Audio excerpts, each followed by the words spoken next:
Ngibala nginamaster lochani ndimadekwana Stella Vista ithanda sanibona nizonke indawo la sifika khona kunina emakhaya endaweni ezahlukahlukene kwaZulu Natal ngibingelele ngokuhloniphekile lapha eDumbe ngithi sanibonana eDumbe niyaphila ngiyithanda indawo zakwaZulu Natal iningi lazo mawuyibheka zanemwa ngezilwane sino mahashini sino enyokeni yabona nje amagama zilwane esikhathi esiningi nakombuzi kuba mnandi nje ngaleyo uchitha isikhathi asikubingelele ngqongqoshe sithi sawubona Dumela Siyabingelela Ntokozo, sibingelele kubalaleli emakhaya, sibingelele kubabukeli emakhaya nabo bonke abasilandela kuma social platforms ethu. Sithi sanibonani lapho, siyathemba ningene kahle onyakeni omusha, ningene niphelele. Abekho abantu abasha kade bengahlelele. Kunjalo impela ngalo December buyikhuza futhi endaba ngabe uyaganga umuntu oba sasibatshela cha hamba uphethe lokhu size sikuthi uphethene esandleni. Phethene esandleni. December yonke umuntu sasithi hlala uyiphethe lento. Ungabe usuthi uthuke ngazi ukuthi ubungazi. Absolutely. Kodwa ke ngqongqoshe siyazi sikhulume kakhulu le ndaba yokuthi ke uCovid yinto ebekungazi ukuthi ayisathathwa serious la kwaZulu Natal. Sike sathi siyafaka nje kwi-page lethu sithi na uCovid usekhona kwakhona abangani bathi ayinganekwane bahleka abanye behleka unganekwane uyayibona ukuthi kusho into engathathwa nje seriously kodwa siyazi ukuthi ke kuze kwaba nane media briefing ebekhona yenziwe national ikhona into ebinokuthusa after kwenzeka kwezinto eChina ngendlela bezenzeka ngayo sikuphi ngoCovid njengamanje ngqongqoshe no kunjalo Ntokozo asibonge nje ukuthi singene onyakeni omusha sisaphila sisaphelele siyazi ukuthi bakhona abalahlekelwe izihlobo zabo and labo abangangenanga kahle nabalahlelwe izihlobo zabo siyafisa ukuthi sibaduduze sithi unyaka omusha siyathemba ukuthi uzophinde ubaphathe ngendlela engcono kuyiqiniso ke ukuthi kulonyaka sithena saqala unyaka ngeindaba ezithanda ukuthusa ze COVID-19 ebekubonakala sengathi uma ubheke yaseChina kakhulukazi lapha eyayiqale khona izinamba zakhona bezikhula kakhulu noma zikhula ngendlela ethusayo kwase kuukuthi nala eSouth Africa ke abantu bakhona bayasaba ngoba phela kwayiqale kanjena nango 2020 siloku sibuke eChina ukuthi izinamba ziyakhula kodwa singazi ukuthi kusho ukuthini absolutely so esikwaziyo ke Ntokozo ukuthi le variant ekhona I variant yebo ethathelanayo but I variant engagulisani kakhulu yingakho kodwa sithi abantu abaqhubeke ngokunakekela baqhubeke nokuzigada siqhubeke nokusebenzisa ama non pharmaceutical interventions lapho esikwazi ukwenza khona geza izandla ngamanzi anensipho ngaso sonke isikhathi siqhubeke sibuyele kusona noma sanitize si maintain a social distancing lapho esikwazi ukwenza khona noma singakwazi ukwenza khona siwagqoke ama mask kakhulukazi uma ngabe sihlala nabantu abadala noma sihlala nabantu abagulayo so that sikwazi ukuyivikela thina sibavikele nalaba abathandiweyo bethu ungqongqoshe ke uthe umenza imedia briefing yakhe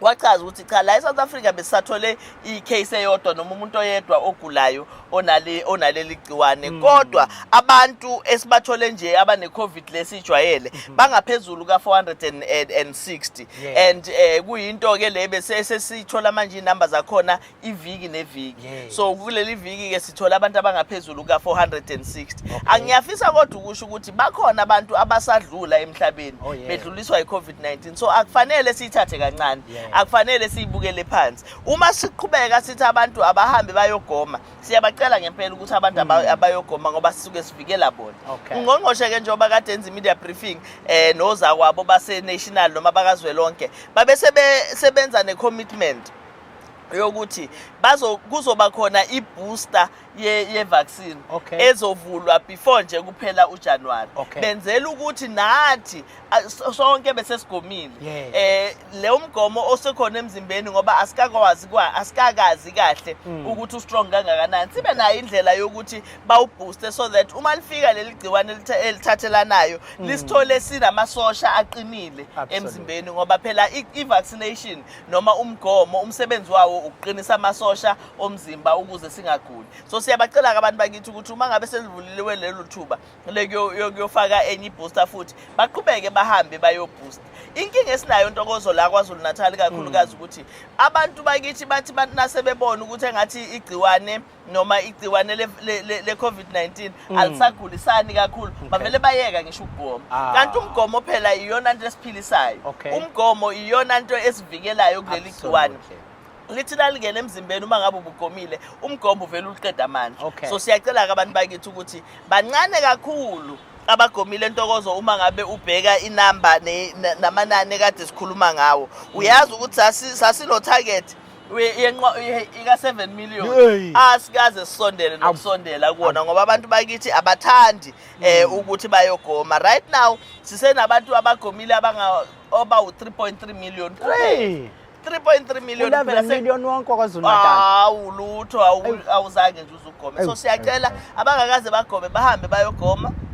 Ababegomile bahambe bayopost. Yo, ayike ngikhumbisa umlaleli sixolise ngomsindo obezokube uzwa nje ngoba sisakaza bukhoma singaphandle la emtateni abasemakhaya ke nje abasibona ku TV nabasibona ku social media bazobona semtateni phezulu uyayibona imkhumbi yashintshana iyangena iyapheka iyathulula bumnandi ke bokusebenza eDurban eThekwini kushaya nomoya omnandi ke la siyaphephetheka nje ngikhalisela njalo lezizale ngakithi kaNongoma abangiyazi bagibela ibhasi mabeza la kuvanzinyana ukufika eThekwini beze beach thina buka sihlala phezu kwalulwa nje buka nje siyatete mbala kuhle kudelile umsindo ke siqolise lapho ekhaya siyazi ukuthi ke sinawe kokuqala nqa ku 2023 kulolu hlelo ngqongqoshe ngiyazi ukuthi kukhona umlayezo ongafisa ukudlulisa kubasebenzi nje ikakhulukazi bomnyango wezempilo njengoba ku 2023 bakwethu na unyaka uyaqala asiqaleni.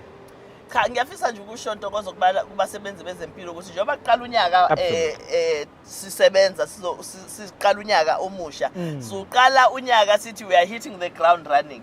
Siyazi ke abasebenzi bezempilo bakhona kade besebenza ngoNew Year bakhona kade besebenza ngoKhisimusi so kwabanye bethu kuyafana nokuthi uKhisimusi ubungakafiki ngoba besiloku sisebenza kodwa ke phela iqiniso ukuthi siqala unyaka omusha siyafisa ke kubasebenzi bezempilo ukuthi abaqhubeke nokuphatha kahle ama patients ethu noma ama clients ethu laba beza kuthina bezodinga usizo baqhubeke nokuthi babaphathe kahle ngoba abantu abeza kuthina abantu abasuke bethembele kuthina abantu abasuke bengenalo elinye ithemba abantu abasuke bengenayo imali yokuthi bangaya noma ikuphi kwezinye indawo so kufanele ukuthi sibaphathe kahle ngoba ngibona kahle hle abantu abahobasi bethu lapho uma ngabe ama clients noma ama patients ethu lawa ezakuthina ezibhedlela zethu nasema clinic bebengezi ngaba abanye bethu abasenawo umsebenzi ngoba ngabe kusho ukuthi khona ima-clinic avalwayo so kubalulekile-ke ukuthi ama-patients siwaphathe njengoba siwaphathe kahle kodwa sibaphathe kakhulukazi ngendlela esiyaye sifise ukuthi abazali bethu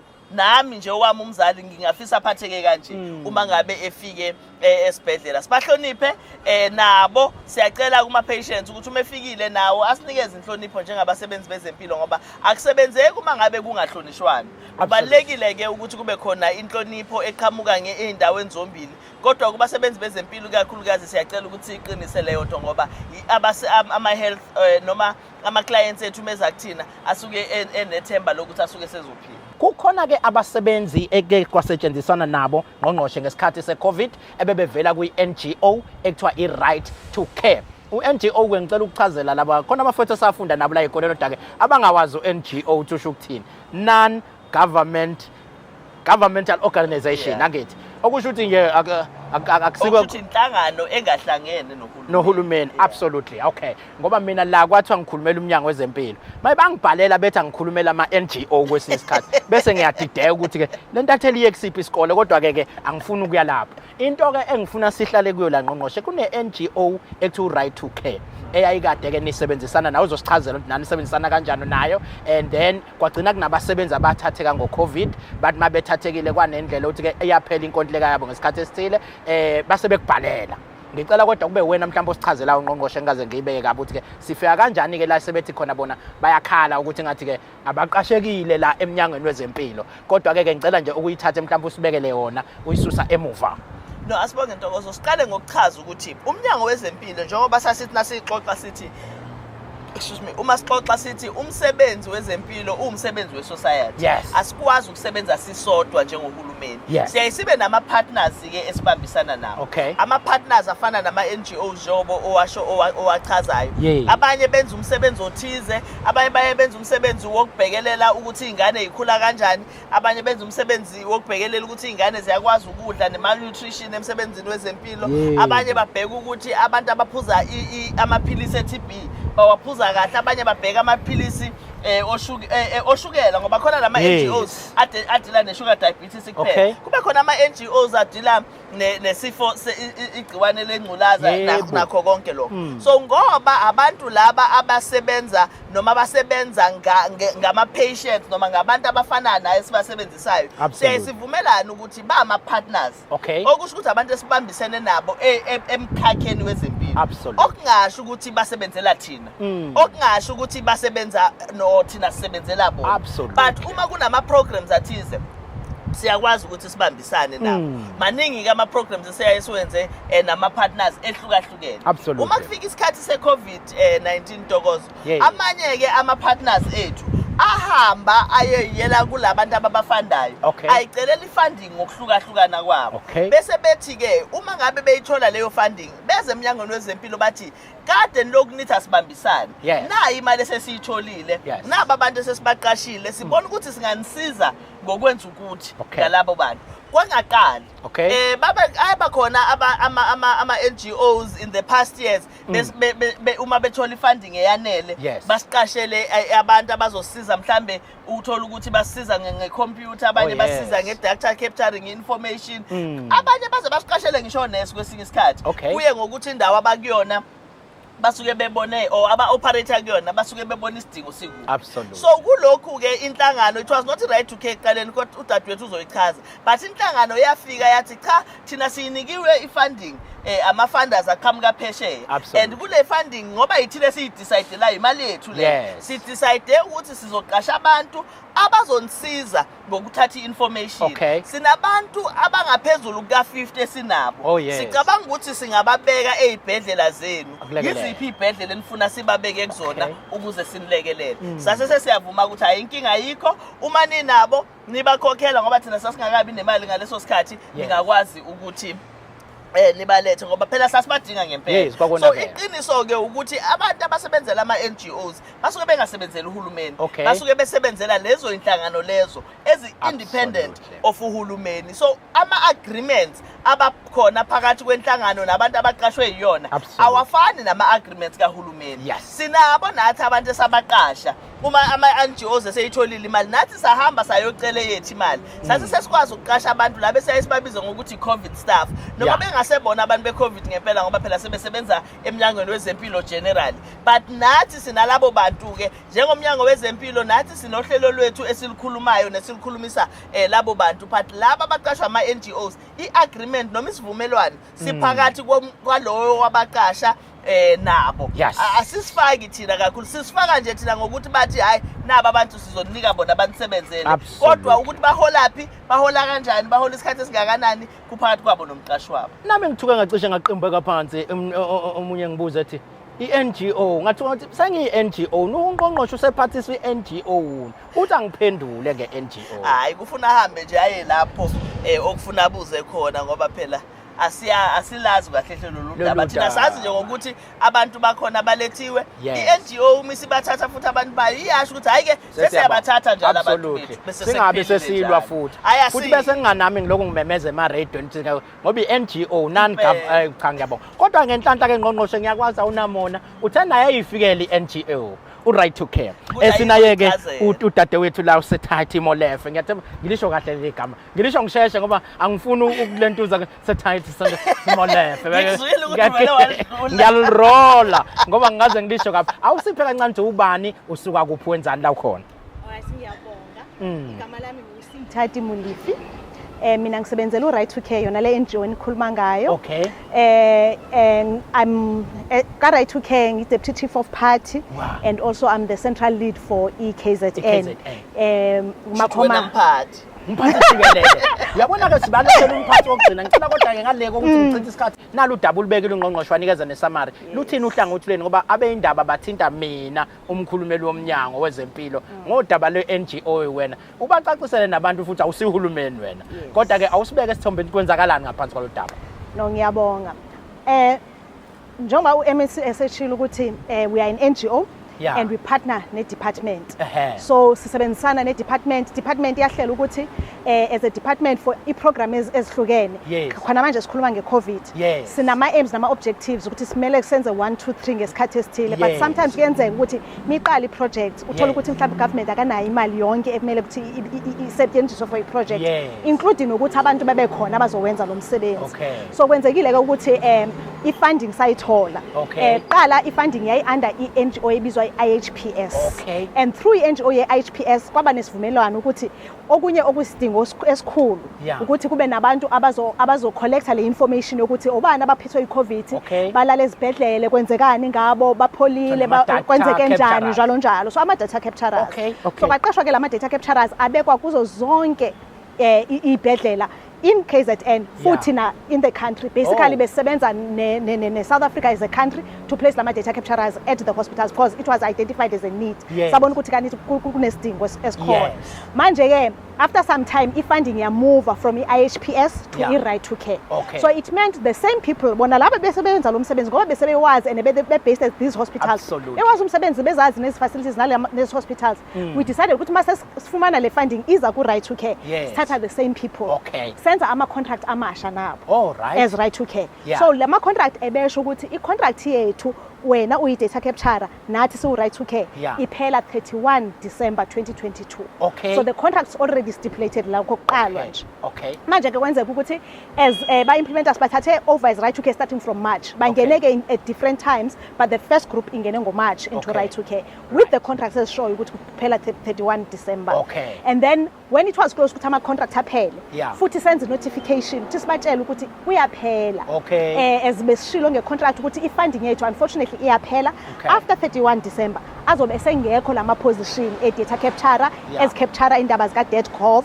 the system e-capturer abantu abalele esibhedlele because of COVID so kwaphela-ke ngalolo hlobo yes cha mina ngiyathanda ukuthi usuyichaze kahle futhi-ke uyabachazela anisihulumeni nina ngithi no not at all beze kimi uma befuna ukwazi ngalabasebenzi nakungqongqoshe noma beza kubani if baza kuwe they must know ukuthi you are just a passage ukuthi indaba zifike but at the end of the day azindaba ngiyabonga ngiyathemba ukuthi bajabule emakhaya ngoba usayichazela udadewethu indaba cha ayikho ngathi lento ngqongqoshe ilapha ya ku right to care naye umqashwa okuyena wayeqashiwe ngiyazi-ke kunodadewethu lapha uNontobeko Zuma naye obelapha kwi-Facebook page yethu obefisile ukuthi-ke awubuze wona lo mbuzo bethe ngibingelele kuwe MEC mina bengifisa ukubuza mayelana nabantwana akade benza i-data capturing for COVID abamisiwe ukuthi lukhona yini uhlelo lomnyango wezempilo olwenzayo ukuze bebuyele emsebenzini nabo baqhubeke bathole isinkwa njengabanye laba kade bevele besebenza kwasethe ngiyolalela emsakazweni kusho ukuthi-ke udadewethu njengoba seyichazile injengoba kade yisho abantu okufuna bakhulume nabo abantu benhlangano ngicabanga ukuthi udadewethu uzosinika ama-contact details abo ukuthi uma ngabe kukhona osenombuzo abafonele kuphi nalapho ababexoxa khona lapha okwakusayina khona ama-agreements asikusho ukuthi asikubukeli phansi ukuthi njengoba kuphela ama-contracts kusho ukuthi khona abantu abangaseze babe nawo umsebenzi into sibe sisibonayo leso okusho ukuthi kwathina emnyangweni wezempilo sizoba khona kuzoba khona izikhala eziba khona ngoba phela khona umsebenzi akade bewenza kodwa iqiniso-ke ukuthi bebeqashwe inhlangano le eyi-right to care nathi sinabantu esibaqashile esisanenkinga namanje ukuthi sibenze njani ngoba siyafisa ukuthi baqhubeke basebenze but umsebenzi iwona ukhona umsebenzi imali yokubaqasha yona ngale phambi kuba ukhiphe inombolo zakho dadewethu ngizocela usikhumbuzo lapha eNtuzuma wesikhumba u-right mfowethu u-right isikhumbuzo eNtuzuma usemoyeni yebo ngiyaphila siyaphila mfowethu baphila abantu eNtuzuma sikhona ungikhumbuza uqala uCovid sake saduma amakhanda kuthiwa khona osetholakala esuka la emtateni ubheke lapha eNtuzuma sagijima sibheke eNtuzuma sifuna umuntu hayi nangu ungqongqoshe mfowethu siyabonga qoqoshe siyaphila siyaphila sikhumbuzo kunjani wena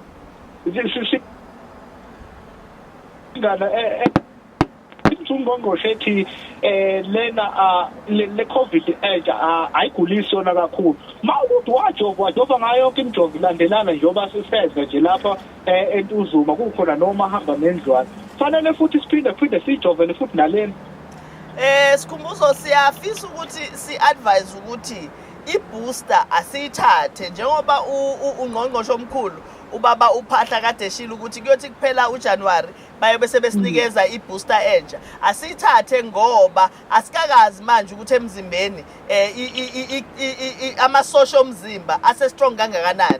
So uma sithola ibooster enye izobe nje iletha amandla. Uyabona ke ukuthi amandla amasha angeke akubulale, instead azokwenza stronger. So siyabacela nje abantu ukuthi sizosho lana uma ngabe sekuvuliwe indaba yokuthi siyogoma bese siyacela ukuthi abantu abahambe bayobooster futhi. Sibonga kakhulu kwesikhumbuzo lapha eNtuzuma. Ngiyazi ukuthi sake saduma amakhanda sibheke eNtuzuma kwaba ilokishi lokuqala kwathiwa usephumile emtateni wagijima ungena eNtuzuma gijimani sagijima nama-ambulance. Kodwa manje thina sasinebhadi ngqongqoshe kwakufuneka sihubhe yona iCovid. Abanye bethu beyibalekela thina siye la kuthina khona. Leyo nto yangivele nasebusuku babu ngangifike nobuthongo. Kodwa ke sinika udadewethu ke ukuthi ke bese ke esipha inombolo atholakala kuzona ukuze bekuthinte direct abanale nkinga. Nabo nje abasebenzi labo ubaqashile bekuthinte direct bengabi nenkinga enqaka enkulu ukuthi kufuneke bethinte umnyango kakhulukazi babeqashwe wena kahle kahle. All right, siyabonga. So ngizonikeza ngamanamba ase right to care central office ukuthi i-reception ezokwazi ukuthi umuntu uma ekhuluma ukuthi udinga usizo luphi bazokwazi ukuthi mhlambe ngo-HR noma ngokwani and then bamnikeze ke lo muntu omele bakhulume naye 011 276 8850. Yes. But if relate ngo KZN bazoyazi ukuthi bayizise kubantu abasebenza KZN njalo. Uyathi nakulolu hlelo ngendlela esinoNembeza ngayo. Siyabanika neselinamba kaNgqongqoshe. Ngiyacabanga yakho ungayidedela mhlawumbe. Kodwa abantu bengabhali phela hey darling, hey honey, hi gorgeous. Bakunika nje lenkinga basuke bena ngoba cha nathi bashayela size sakulanda ngoba basifonela direct. Baphela le at 08. All right. Singibanikeze ke 08 33 88 00 76. Ayike isho kanye ukuze bengabe bekuhlupa. Ngoba futhi ngiyanicela ukuthi kube udaba lolu besilithinta la leyo high gorgeous niphume kubo akangena pho. Cha sivalelise dadewethu siyabonga kakhulu ngosizo lakho. Ngqongqoshe ke ngale ukuthi mhlambe sichithe isikhathi ke siyazi ukuthi usimemela udokotela la okhulumisa into yamazinyo inyanga la esuke sibhekelela futhi nodokotela okhulumisa into yamazinyo nanayo ke into yesifo lesi high lesi high blood pressure inyanga leswe sisibuka khona buduze kakhulu kodwa izikhona izikhulumi zethu esisondeze buduze kodwa siyafisa ukuthi ukuthinte ngqongqoshe into le ethinta ke manje abasebenzi njalo abantu abaningi abathola kufuneke bephendule bebona ama-adverts ama-fake athi kunemsebenzi kahulumeni baqhubeka abantu bethi besa-aplayile beze sebekhokhiswa imali enzima. Ungathini mhlawumbe umlayezo kulezi igebengu lokhu iqhubeka zigadla nakubo ke laba baqhubeka bekhokha imali? Well, Ntokozo, ngicabanga ukuthi njalo nakuqala unyaka siqale ngeinkinga ezifana nalezi. Sithola ama-calls ukuthi umuntu usekhokhisa u5,000, omunye usekhokhisa u20,000, sekubalekiwe kuthiwa khokha imali ye-uniform nani. Uhulumeni uma ngabe u-advertiser ayikhokhelwa ipost yakahulumeni. Absolutely. Ayikhokhelwa nhlobo ipost kahulumeni. Ngisho kuthiwa ilento ekuthiwa i-cold drink noma itiye ayikho kwahulumeni. Uma ngabe nawe ukhipha imali okuthiwa itiye uyafana nomuntu owenza uyisigebengu wena. Absolutely. Manje ke siyafisa ukuthi sithi ebantwini uma ngabe kunama-posts available emnyangweni wezempilo siyawa-advertise emaphepheni siwa-advertise naku-website ye-department. Uma kukhona umuntu ozothi kuwena khokha imali ethize ufuna ukwazi ukuthi lowo muntu loyo ubugebengu lo. Ngoba noma ngabe thi usebenza emnyangweni wezempilo uma esebenza emnyangweni wezempilo mcebe phela kunokuthi wena ukhokha imali mcebe usitshele ukuthi cha nanga umaphisi esengikhokhisa engikhokhisela ipost thina bese silanda umaphisi ake siyambopha kanti umaphisi uma ezokhokhisela ipost ubusu nawe uyakhokha seniyafana.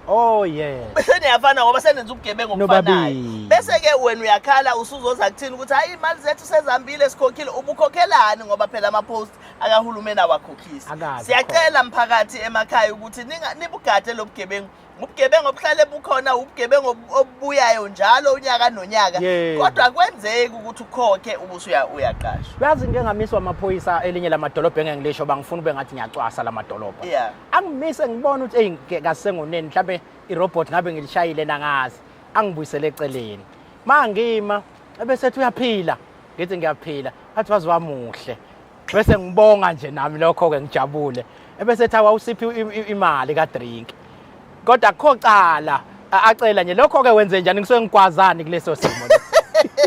kusho ukuthi wena ububonga ukuthi kuthiwe umuhle. Oh bengikwazela ubuhle bami. Ubukwazela ubuhle bami. Absolutely cha. Kuhleke sengizoya njalo kuleli dolobha. Cha sibonge kakhulu ngqongqoshe. Kunabantu ke sibacelile ngqongqoshe ukuthi bengene lapha kwi Facebook page yethu ethi KwaZulu-Natal Department of Health. Lizothi lihamba uhlelo siyithatheke imibuzo yabo ngoba bangenile baningana bayakuthanda abantu ukukubuza izinto lapha emoyeni. Kodwa ngizobathatha manje bebembalwa liqhubeka uhlelo kusibathatha.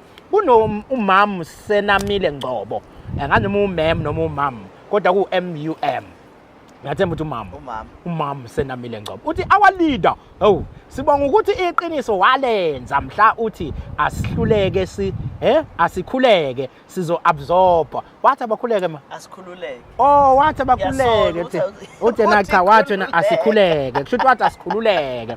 Hayi ke asikhululeke sizo absorb. Namhla siyasebenza amandla akho ngeke siwahle.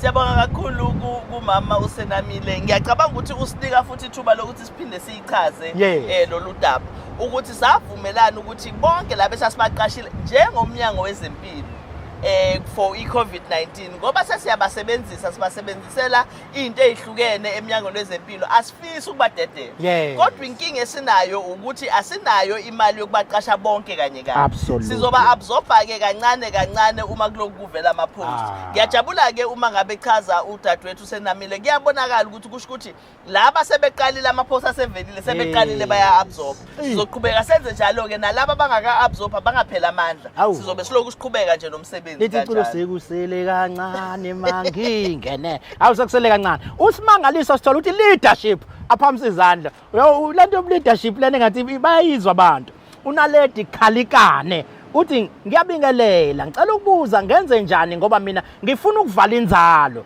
kodwa abafune emtholampilo akawusho ke lo mtholampilo futhi ushiya nje lapho. Uyabona ke unaledi ubuza umbuzo omuhle ngoba phela njengomuntu wesifazane unelungelo lokuthatha isinqumo sokuthi uyayithola yini ingane uma uyithola nini usubuhlele kanjani. Uma ngabe usifike esinqumeni sokuthi cha ubona ngathi awusafuna ukuqhubeka nalomcimbi wokuthi ukwazi ukuthi ube nezingane ilungelo lakho futhi ukuthi uye emtholampilo uye esibhedlela uyosho ukuthi sengicela ukuyivala. Akekho ke umuntu okufuna akujikise lapho. Of course kuya ngokuthi uneminyaka emingaki. Uma ngabe usukwi age yokuthi uconsent kufuna bakwazi ukuthi bakuvumele.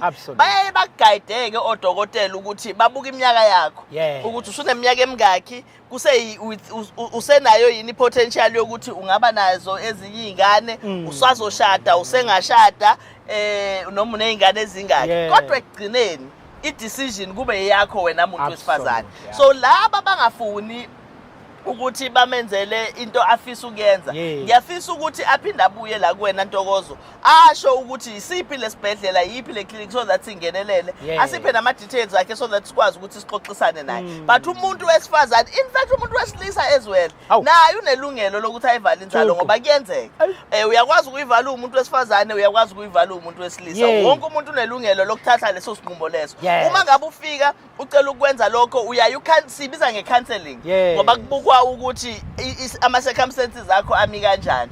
Uma if sebekhanselile still usafisa ukuqhubeka kufuna siqhubeke. So siyamcela udadewethu ukuthi asithumele information sizokwazi ukusimisa. Uthi unhlakanipho Nhlakamdluli ngiyabingelela kuNgqongqoshe ake ngisho ke lokuthi ke omunye wabantu abama top commenters kuzo zonke into zethu ezama social networks akasali and ucisha be umuntu osakhansela lapha ya kule ndawo ahlale eyikhulumela ba asiphume ohlelweni noma ngabe iluphi masenalo engangenanga akhulume uNhlakamdluli. Uthi ke ngiyabingelela kuNgqongqoshe nakuwe Maphisa nami usiyangazi uyangibala yabona ukuthi ngumuntu nje uthi umozisi lo Mdluli emakhana area imakhana afuneke siye Ngqongqoshe usayimemeze kakhulu asake simthembisa sake saze samthembisa ngelilanga ngoba akasali imakhana usezwayifaka isidumo okudlula mina absolutely. Uthi mina bengicela umnyango wezempilo ngaphansi kweMossfold Hospital usangezele insuku zemobile clinic efika ngazo endaweni yasemakhana ngoba ifika kabili ngenyanga. Singakuthokozela uma ingafika kathathu ngenyanga ngoba umphakathi osebenzisa i-mobile clinic ebasemakhana community hall ivakashelwa abantu abaningi njengoba abantu sebethe ukukhula lapha ya emakhana. Siyacela ke ukuthi i-mobile clinic nisilethele. Ngiyabonga.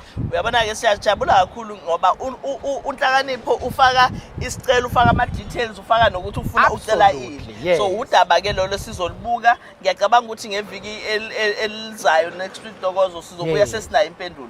Sesimtshela kodwa ukwandisa izinsuku angiboni ukuthi kungaye inkinga enkulu kangako. Kufuna sibuke nje ukuthi i-team yethu isebenza kangakanani, isebenza kuphi. But sizobuya simtshele ngolesihlanu oluzayo. Ngiyathemba ukuthi sobuya sesibuya ngeviki edlule wayingenile engqongqoshe ekubonga ukuthi kwesasi no HOD kodwa. Ekubonga ethi ngoba wayeke waphakamisa ukuthi ufuna iclinic uthi cha ithimba lamthinta elamchacisela ukuthi ke kuzokwenzakalani. Wathi ujabule kakhulu.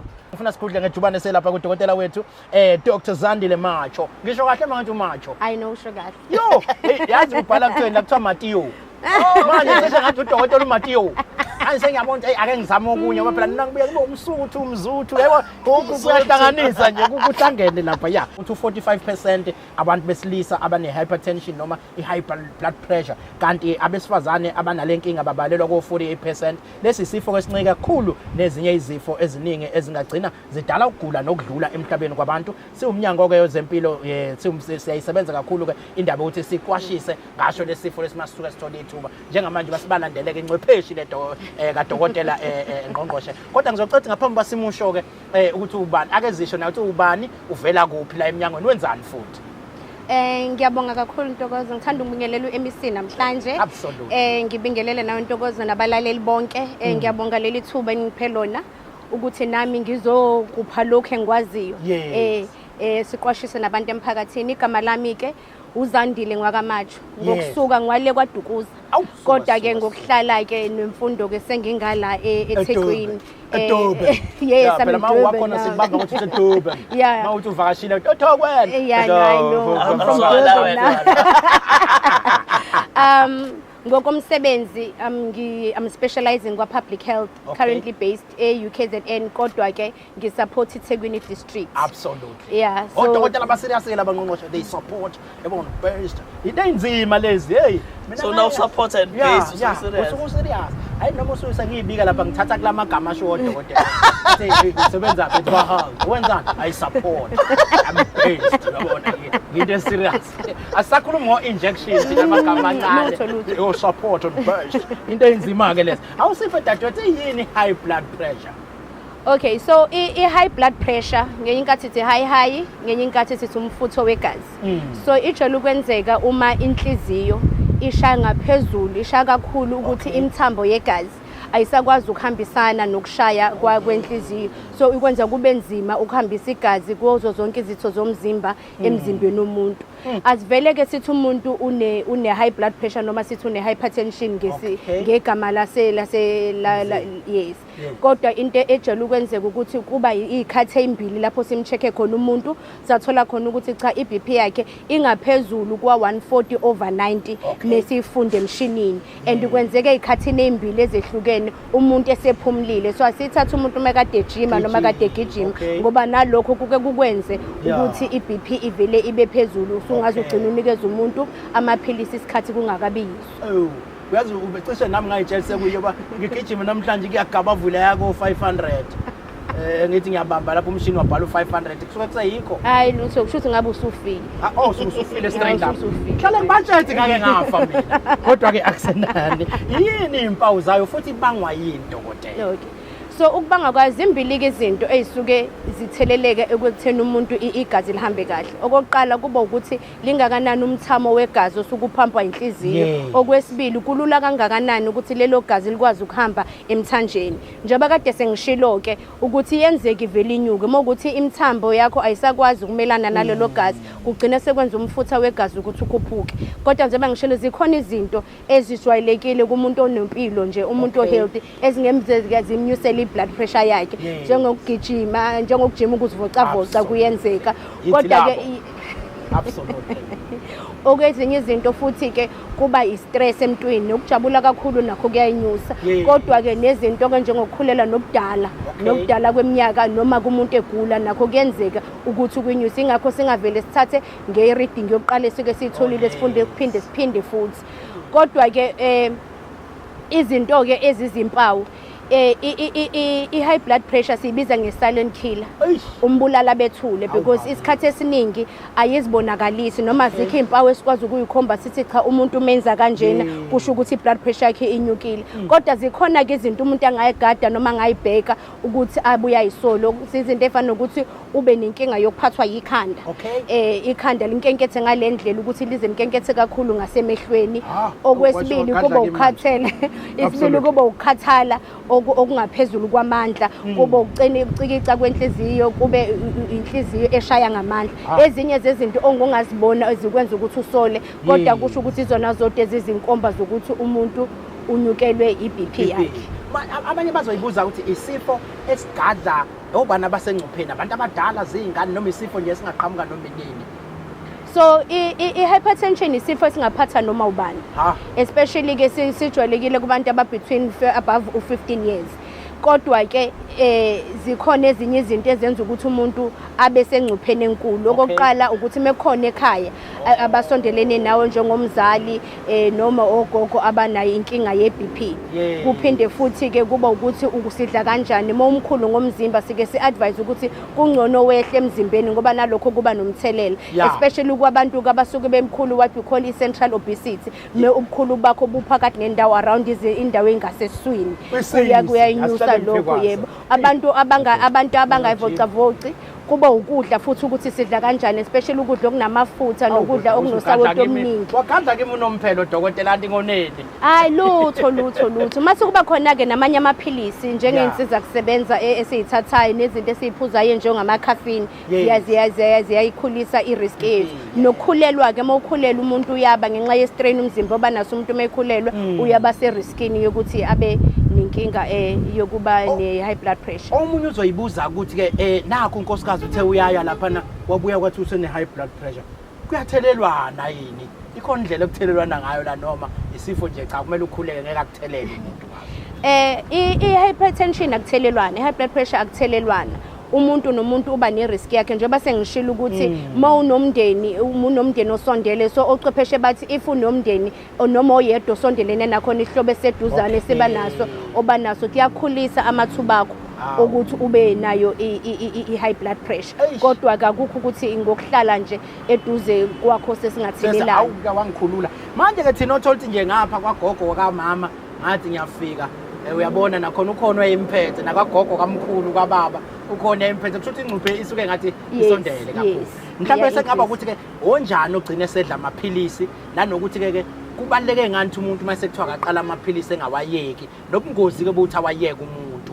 nosewayekile uwaxhuma kanjani njengoba bese ngishilo ukuthi ekufikeni kwethu amaphilisi kufanele uqala ufike emtholampilo seduzane ucheck i-blood pressure yakho ma i-blood pressure yakho ke iphezulu hayi kokuqala kodwa kuthola ukuthi siyaphinda ilokhu iphezulu baqalisa amaphilisi kodwa futhi ke mase kubona ukuthi ngathi usengcupheni yokuthi ube nayo sike sikwazi ukuku-advise izinto esizithi ezingasiwa amaphilisi esithi zizame ukuze ukwazi ukugwema ukuthi ube nayo so njengokusho ukuthi ugwema indlela odla ngayo uzama ukudla izinto ezinomsoco wehlisa isikalo sikasawoti uzama ukunciphisa nakogwayi nasetshwaleni uzivocavoca lezo zinto lezo ke izinto esijwayele uku-advise zona ukuthi qala ngazo mase kubona ukuthi ngathi useriskini kodwa ke mawusuze wathola ukuthi unayo siqalise emaphilisini sike sisho ukuthi kubalekile ukuthi umuntu amaphilisi akawathathe ngendlela mawathatha ngendlela yizo lezi zinto ezigcina sezigwema izinto eziyingozi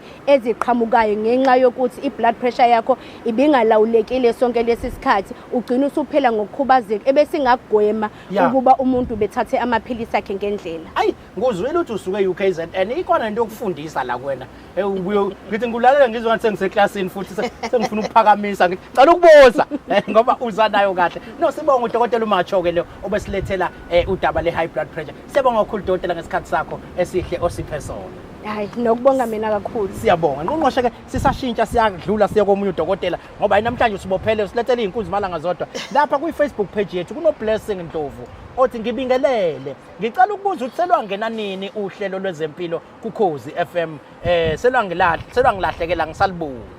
Awu siyabonga Blessing ukuthi uyafisa ukuloke esilandela saluthi umphendula Ntokozo bakithi. Impela basuka ke ngolwesibili kwathiwa balibona ngathi uhlelo lunamandla kakhulu. Bacela ukulisa ngesikhathi kusesemini balisa lapha ngesonto selingena u5:30 kuya ku6:30 ngamasonto njalo ngamasonto. Sesingesonto ke Blessing. Absolutely. Uthemba Nciyane uthi mphathiswa bengicela ukukubuza eKZN azophuma yini ama-post this year kubi safa indlala.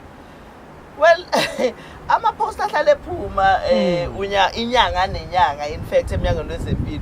Kodwa inkinga phela ke kube ukuthi abantu abadinga umsebenzi baningi kakhulu kunama-post asuke available. So yebo akhona ama-post kodwa kungenzeka angasanelisi sonke uma ngabe sifuna uku-apply. Nange kumthamiza Mkhombe ngiyabingelela kumphathiswa wezempilo. Umbuzo enginawo uthi ngabe uthini umphathiswa ngokushoda kwabasebenzi bezempilo ezibhedlela kakhulukazi amanesi kanye nokushoda kweinsiza kubasebenzi ngoba kulindeleke ukuthi abasebenzi benze umsebenzi oseqophelele eliphezulu kodwa zikho izinsiza kusebenza. Ngizolalela emsakazweni. Ngiyabonga Ntokozo. Eyokugcina leye insiza iyona engekho sho ngayo. Ukuthi iziphi insiza eyishodayo kuyaye kusize ukuthi umuntu uma ngabe esho into ayichaze njengoba unhlakanipho simzwile eyikhuluma sokuzongakwazi kahle ukuyiphendula. Kodwa kuleyo yokushoda kwama-health workers ngoba akufanele sithi amanesi kuphela ngoba asishodi ngonesi kuphela. Sishoda ngama-health workers esewonke. Ama-post akhona a-available. Inkinga esinayo imali yokukhokha. Sikhokhele laba esidinga ukuthi sibaqashe. Sike saba-ke sabhalela ungqongqoshe kazwelonke ubaba uJoe Phaahla sicela yona imali yokuthi sicela basandisele imali ngoba sinama-post akhona sinabantu esidinga ukubaqasha kodwa sinayo imali yokuthi sibaqashe. Sisayilandelele-ke lolo daba. Izolo nje silale ngo-7 kanjena noma siphume emsebenzini ngo-7 sihlele emhlanganweni noNdunankulu kusuka ngo-12. Yes bese ngithuze ukulala ngo-7 njalo.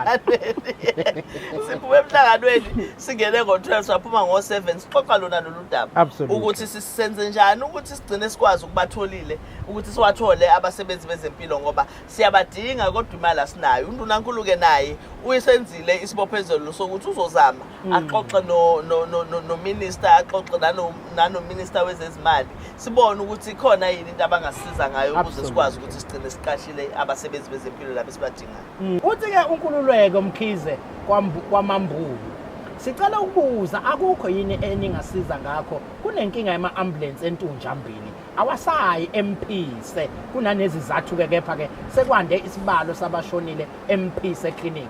Sicela uhulumeni enike abasebenzi izimpawu bezivikele kwamaphumulo kaMambulu. Uyabona yomfowethu ukhuluma into ebesihlale siyikhuluma ukuthi uma ngabe umphakathi ungawavikeli ama-resources kahulumeni asiza wona ugcina kuwona umphakathi osafarishayo. Gcina kuba abantu bakithi abashonayo abantu bakithi abangakwazi ukuthola ukusizakala. Manje ngeke-ke phela siqashe abasebenzi bezempilo esithi abahlengi impilo bese siphinde sibanike iy'mpawu. Uyabona ukuthi iyi-contradiction leyo. Yingakho sithi akufanele abasebenzi bezempilo kakhulukazi bama-ambulance bahlukunyezwe nje noma kanjani emphakathini. Baye bahlukunyezwa futhi abantu esibaziyo siwumphakathi ebese siyathula. Umphakathi waleyo ndawo iwona okufuna ukungenelela kube iwona oprotect abasebenzi bezempilo ukuze sikwazi ukuthi baqhubeke bakwazi ukuthi ama-ambulances angene. Uma bona bengabavikeli azongena kanjani ama-ambulances endaweni yakubo? So inkingi lapho-ke ngeke sikwazi thina ukuqasha amaphoyisa siphinde siqashe nabasebenzi bezempilo ngoba kwethu phela ukuhlenga impilo. Kodwa umphakathi kufuna sibambisane nawo ukuthi abasebenzi bezempilo uma befika abavikeleke ngoba bayabazi futhi nalabantu abaphuca amaselula baze bawathenge bona lamaselula ekuphuca odriver bama-ambulance. Kanjalo nokuphatha iselula sichaze lokhu ukuphatha iselula uma udrive ambulance kubalulekile ngoba iyona leyo fonelwa kuyona usutshela uphuthume endaweni ethile. Mase nithatha leyo ambulance kuningi leyo selula. Uthatha iselula uthatha imoto uthatha iselula singakwazi ukumthinta umshayeli wemoto noma laba abasebenza nge-ambulance. But okuwesi uma ephucwa sometimes bayabaphuca ngisho imoto abasebenza ngayo. Uma ephucwa lezo imoto ke bese ke i-ambulance ibisiba kuphi ngoba phela kusobe kungasekho kwayona. So kubalekile ukuthi umphakathi kwawona ubambisana nobuholi bomphakathi asibambisane kulolu daba ukuze abasebenzi bavikeleke kuvikeleke nama-resources kahulumeni. Igama lohlelo KZNHealthChatDotGov.za ulithola bukhoma ke selisha noma ngabe kuphi kwaZulu-Natal. Sifika nje sithi cababa masiqeda ukubhabha kuleyo ndawo. Masihlala ke lapho lusuke lihlala amaphepha. Uyabona ke inyanga le inyanga enkulu ebuye ithinte nokuthi kukhulumiswe into yokuphathwa kahle kwamazinyo ngqongqoshe. Ngiyazi into yamazinyo into esiyithatha kancane kanti eyimkhulu umsebenzi wamazinyo.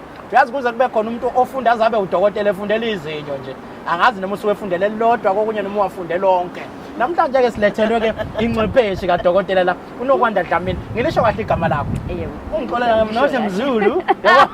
Angisisho kahle isiZulu. Ngiyazi ukuthi ke ngibuye ngisigeje lapha nalapha yami. Kodwa ke awusihlebele nje. Ngethi isiZulu ngethi isixhosa nesisuthu. Okay. Manje ke awuhlebele ubani wakabani wenzani la eminyangweni wezempilo kwaZulu-Natal? Ngiyabonga Ntokozo, ngibingelele nawe MEC. Igama lami ngu-Dr. Nokwanda Dlamini. Absolutely. Ngi-based ePrince Msheni Memorial Hospital, ngi-dentist khona.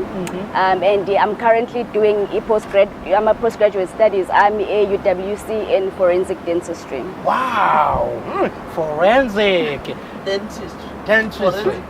Forensic ngoba ngiyabazi uforensic lwalapha emakhazeni. Same. Same.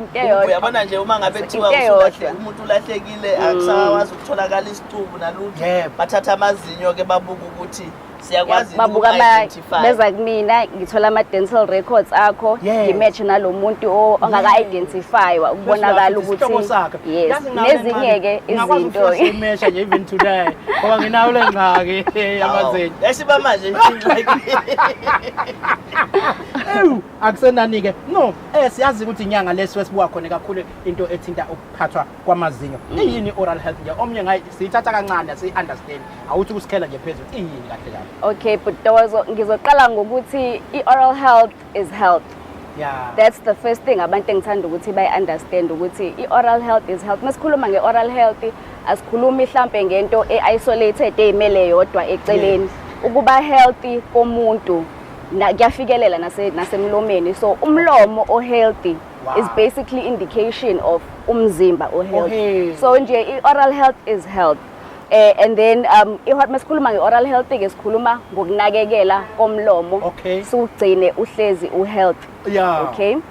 Lokho kupreventa ukuthi kube nama-diseases avele emlomeni. So lokho sikwenza kanjani? Sikwenza ngokunakekela umlomo wethu, sikwenza ngokuthi siyawaxubha amazinyo kabili ngosuku ekuseni. Yebo, kabili.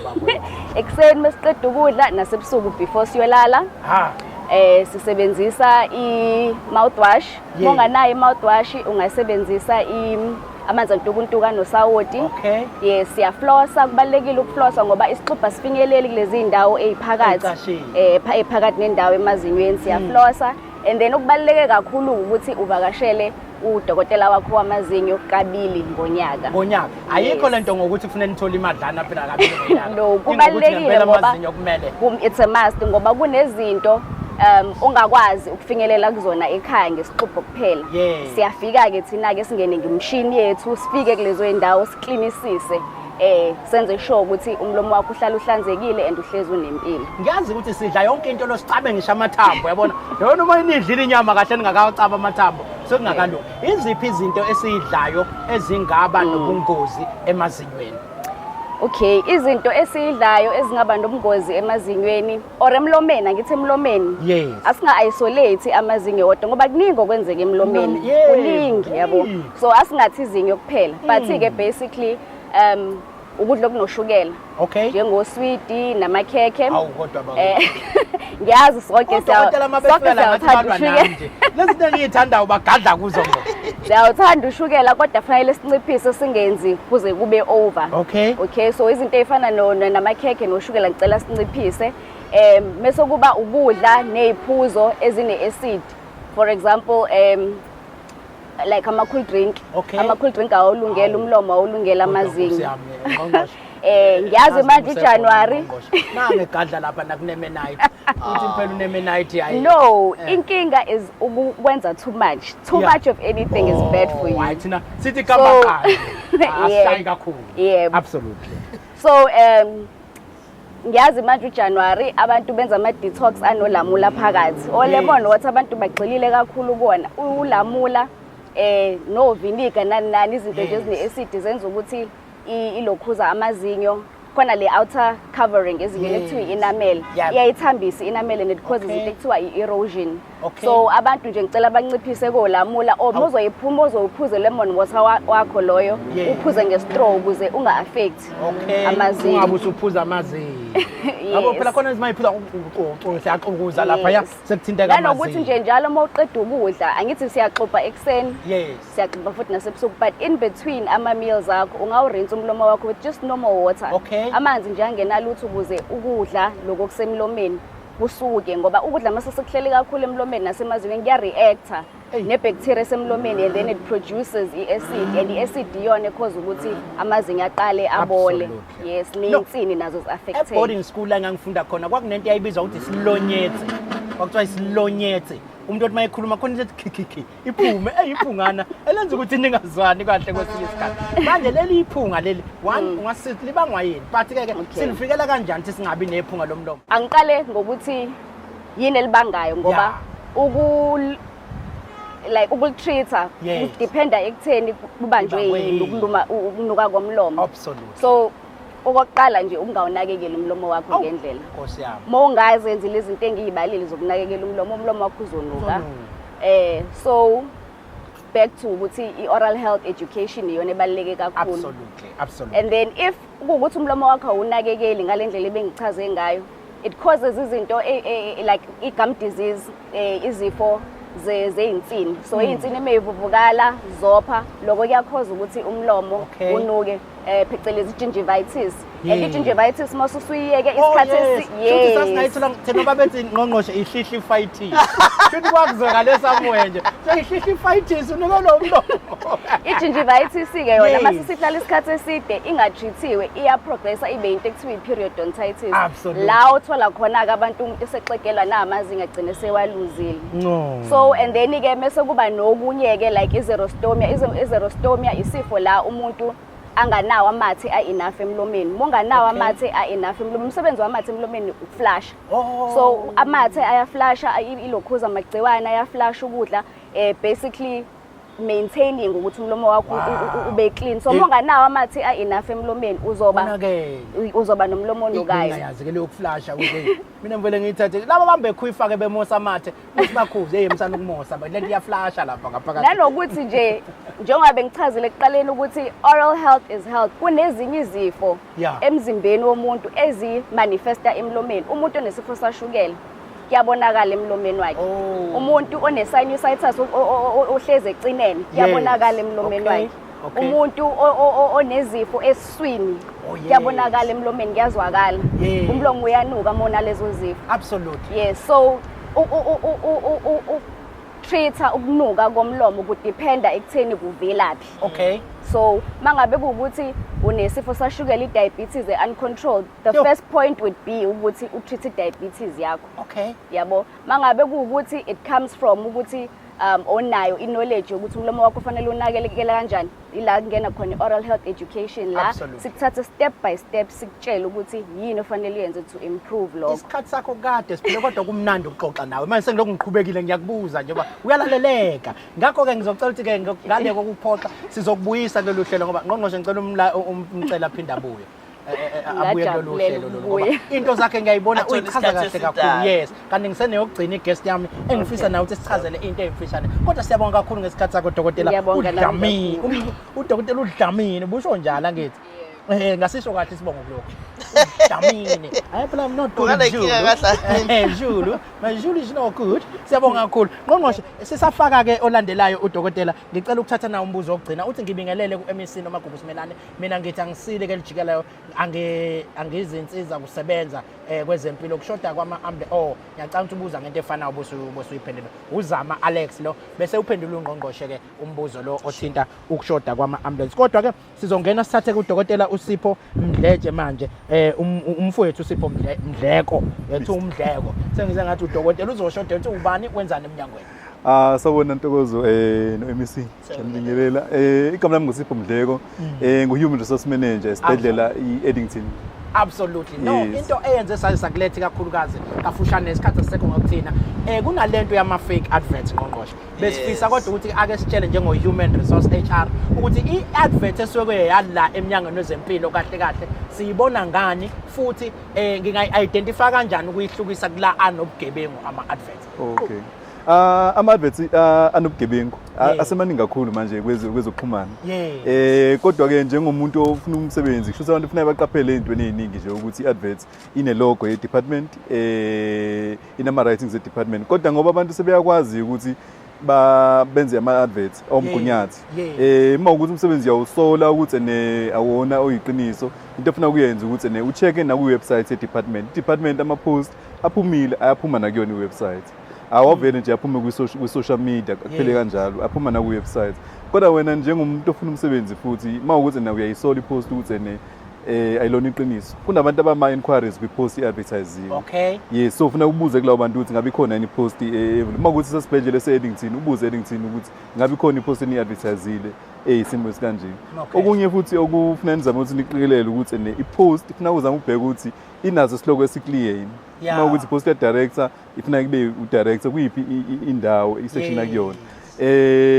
Okunye futhi ufuna uqikelele ukuthi inani lemali ebekiwe kuyona ipost ingathi ipost ya-general order kodwa sokuthi iphezulu ipost i-advertisiwe ingabi ihaba. Enye into futhi uhulumeni umsebenzi awudayisa. Okay. So ungavele nje uthola umuntu uthi azange ayapplyela ipost vele kufonela umuntu athi uzothola ipost ayikho into enjalo. Khokha nawo $5,000. Yes, awudayisa ama-post. Awumadoda. Uma ukuthi into kanjalo ke ufuna uzama ngayo yonke indlela ukuthi uyibike le nto emaphoyiseni noma kwiziphathimandla zesibhedlela. Cha ilokho nje kuphele bese kufuna kwena ngoba sinawo lengxaki kule insuku kwi-social media kakhulukazi abantu bayafaka into ey'hlukahlukene kodwa besifisa nje ukwazi ukuthi siye sibone kanjani umehluko. Siyakujabulela kakhulu ukuthi ufikile mfowethu ukuzosichazela lokho. U-HR umsebenzi omkhulu kwele ngqongqoshe yona mqashi lo uyaqasha bakhala ngokuthi nani kodwa nibuye nibafuna ononsumbulwane lapha niyabafuna nononsumbulwane abantu. Wathi ayike asiyeke kusephendula ngqongqoshe le ngoba ngiyambona ukuthi yamqinyo yabona igama lithi nonsumbulwane imali phela ikuthiwa ononsumbulwane zemali ukhona nomuntu ozothi mayifuna umsebenzi nje kahulumeni kuthiwa akakhokha imali. Cha awukho umsebenzi odayisa kahulumeni ngoba umsebenzi uya-aplayelwa kuya ngokuthi uneziqenjani ezihambisana nalowo msebenzi loyo awudayiswa kodwa umuntu uma esathi ngikhipha imali akusesiwo kahulumeni akusona kahulumeni. Ikhona inamba ngamceba kuyo inamba ye-department ayisokushole yona ngeviki elizayo soke ngakuthatha ungalindele ngiyathi usuke esibhedlela uzosuke ubanike esibhedlela bese nifonelwa yi-South Africa yonke lekuthiwa la ngethi angikhokhe ngoba baningi abafuna ukukhokhisa ngqongqoshe ngiyazi nawe ukuthi uhlala ugadla kulo lolu daba lolu mhlambe ungasale ususigoqela uhlelo ngoba isikhathi asikho ngakuthini. No, asibonge Ntokozo njengoba besike sasho ngiyajabula futhi ukuthi umphathi uyayibeka le ndaba yokuthi umnyango wezempilo in fact uhulumeni akekho umuntu okhokhayo ehulumeni akhokhele ukuthi ufuna ipost njengoba bengeke ngasho ke uma ngabe kukhona ozokukhokhisa nawe ubusu uyakhokha kusho nawe usuyiphathi yobugebengu so ungabeke usuyakhala uthi sesiphelile imali zethu ngoba phela wena uhambe wayokhokha sibesichaza ukuthi imali ama-post kade e-department awakhokhelwa kodwa ke abafowethu bayasho la ukuthi i-phone number ongafona kuyona uma ngabe kukhona umuntu othi ukhokhele i-position ethize it's 033 395 2311 uzoyiphinda uyiphindeke Ntokozo so that noma ngabe ubani omunye ume nenkinga impimpa hotline siyayithanda uma ngabe khona okukhokhisayo nje kwayena uNtokozo kwayena unomaGoogle nethi khokha hamba ureport uyareporta kuthina uma ngabe ubona ukuthi thina ithile sikuhluphayo uyadlulela phambili kundunankulu uhamba uyosiceba kwakuyena undunankulu so that naye akwazi ukuthi asinvestigate so akwenzeki kungabi khona i-solution enkingeni onayo. Siyacela ke abantu bakithi bangadlali abantu, bangadlali igebengu. Nangonyaka odlule phakathi nonyaka sake saxoxa kuthiwa khona umuntu sasedandi obhizi uhambe ehlanganisa abantu laphana ukuthi abakhipha imali ye-uniform useyabaqasha eminyangweni wezempilo lesingayazi sisonke. So siyacela abantu bakithi ukuthi abagade uma ngabe ufuna umsebenzi u-applyele nje ngendlela eqondile, uzo-shortlistwa. Nangabe u-shortlist webizwe kwi-interview kodwa futhi uma ungabizwanga kusho ukuthi phela bebebaningi abantu, amaphosta awavamile ukuthi asinele sonke, usuyophinda uzame nangelinye ilanga. Siyabonga kakhulu ke kodwa ukuthi silithole ithuba lokuthi namhlanje sibuye unyaka uqalile. Ngiyathemba ukuthi uzophinda umnike udokotela uDlamini ithuba lokukhuluma nge-oral health ngoba sikhulumile but sikhulume kancane. Kuyafina sibe nosuku ke lokuthi silichaze kahle ngendlela esiyaye sichaze ngayo i-mental health, fina nayo indaba yamazinyo sijwayele nje sikhulume ngoba thina njengabantu abamnyama sazi ukuthi umuntu umephethwe izinyo uyalikhipha, kanti phela kunjalo. Bakhona amanye ama-options akhona esinawo ukuthi awudingi ukuthi ulikhiphe izinyo ngaso sonke isikhathi. Sikhona izinto esingazenza ukuze sikwazi ukuthi siphile kahle. Siyabonga kakhulu, sibonge nokuthi ke ama-guests ethu wonke abe nathi namhlanje kulolu hlelo lwethu. Impela ke kunjalo bengisathi ngizosho nami ukuthi ngqongqoshe sengizobavimba laba abahlale bengivimba bethi bahlale bengibona ku TV bengifuna ukungipha imali. Sengizonqaba ngithi ningangiphi imali ngoba bezoze bethi nami ngiyakwazisa. Absolutely. Cha kunjalo ke bakwethu lolu hlelo nje banilazi asibe sisavalelisa sithi kulungele ke bye.